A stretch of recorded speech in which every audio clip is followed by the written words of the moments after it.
Bugün Diyarbakır için çok önemli, çok güzel bir hizmetin temel atma töreninde sizlerle beraberiz.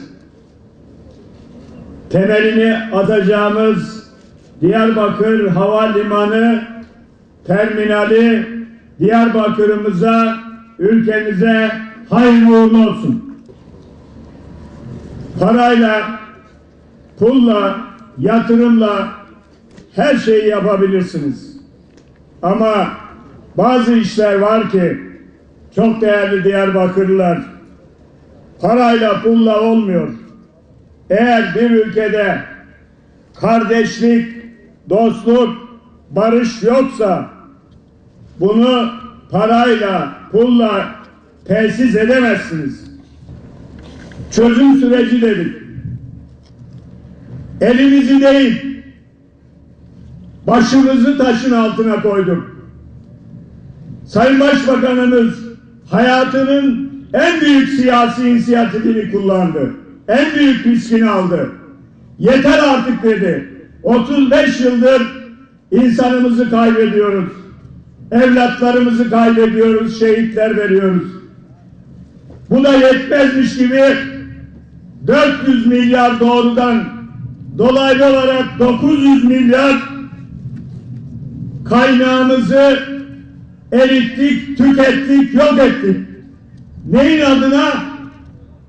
Bir hiç uğruna. Sonuç ne? Gözyaşı, üzüntü, hayal kırıklığı. Eğer biz terörle mücadeleye bu kaynakları harcamasaydık, bugün Türkiye bir yerine 132 tane Bakü-Tiflis-Ceyhan boru hattı yapabilirdi. Bir yerine 97 tane Atatürk barajı yapabilirdi. Bir yerine 115 tane Yavuz Selim Boğaz Köprüsü yapabilirdi. 80 tane Marmaray projesi bitirirdi.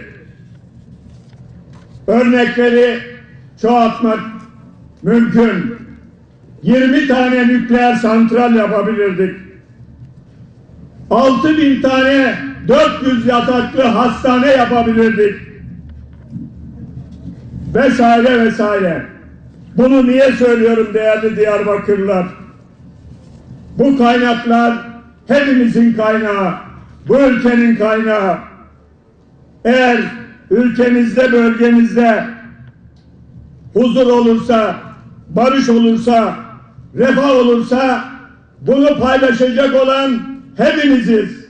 76 milyon Diyarbakır'da bundan faydalanacak, Edirne'de bundan faydalanacak, Ardahan'da bundan faydalanacak, Kilis'te bundan faydalanacak.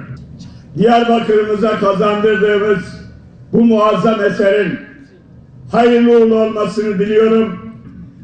Helal hoş olsun Diyarbakır'a. Diyarbakır bunun daha fazlasını hak ediyor.